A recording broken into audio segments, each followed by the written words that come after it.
Cette semaine, tous les regards des investisseurs étaient tournés vers les États-Unis, notamment avec l'investiture de Joe Biden. Comment est-ce que vous voyez l'arrivée du démocrate à la Maison-Blanche en tant qu'investisseur?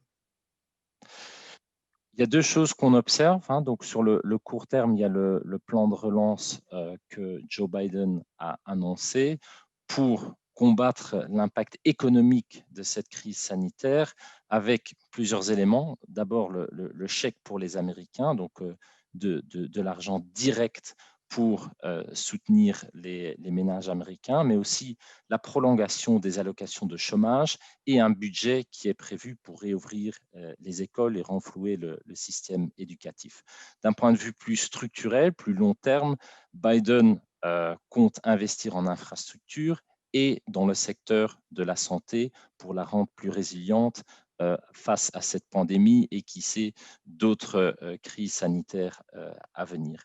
L'élément clé pour Biden afin de pouvoir implémenter ces mesures de relance est évidemment la majorité qu'il a obtenue dans le Congrès américain et qui ouvre donc la voie à ces dépenses publiques plus importantes, qui seront financées surtout par de la dette supplémentaire, car selon nous, la marge est assez limitée pour augmenter les impôts et donc ceci accélère aussi notre thème pour 2021 qui considère que les taux vont encore rester bas pour une plus longue période.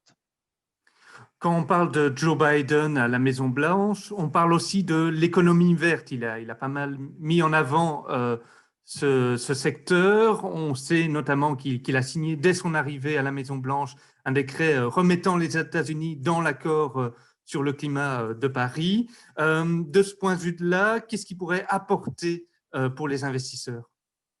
En effet, on a observé deux faits assez marquants qui confirment la motivation de Biden concernant le climat et pourquoi c'est devenu une priorité essentielle dans la politique intérieure des États-Unis, mais aussi étrangère pour la présidence qui vient de commencer pour Biden. Premièrement, en effet, la signature du décret présidentiel pour rejoindre l'accord de Paris, mais aussi la nomination de l'ancien secrétaire d'État John Kerry en tant que représentant spécial pour le climat.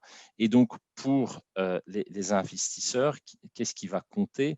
En effet, c'est l'implémentation de Biden de ses ambitions envers une économie américaine plus verte pour atteindre zéro émission nette en carbone d'ici 2050, ce qui veut dire des investissements en infrastructure et des investissements dans l'énergie verte pour les années à venir. Et donc, ceci ajoute au momentum croissant des investisseurs pour des solutions d'investissement durables qu'on a vu s'accélérer en 2020 et qui va continuer pour les années à venir, aussi dans un contexte d'attention, je dirais, sociétale plus important pour tout ce qui est la durabilité.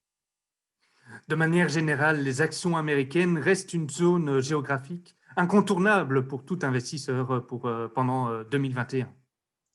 En effet, nous sommes positifs pour les actions américaines dans un contexte plus largement où on est pro-risque pour l'année 2021 grâce aux vaccins qui sont maintenant disponibles et qui se déploient à travers le monde.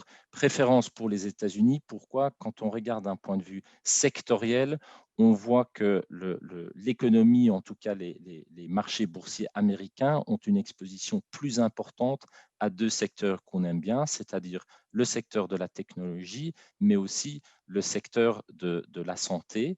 Et inversement à cela, moins d'exposition au secteur financier qu'on considère un secteur qui est à risque ou un modèle d'activité quand même sous tension dans un contexte de taux qui resteront bas. Donc, d'un point de vue régional, préférence pour les États-Unis, vu cette décomposition sectorielle qui est positive comparée à d'autres régions du monde.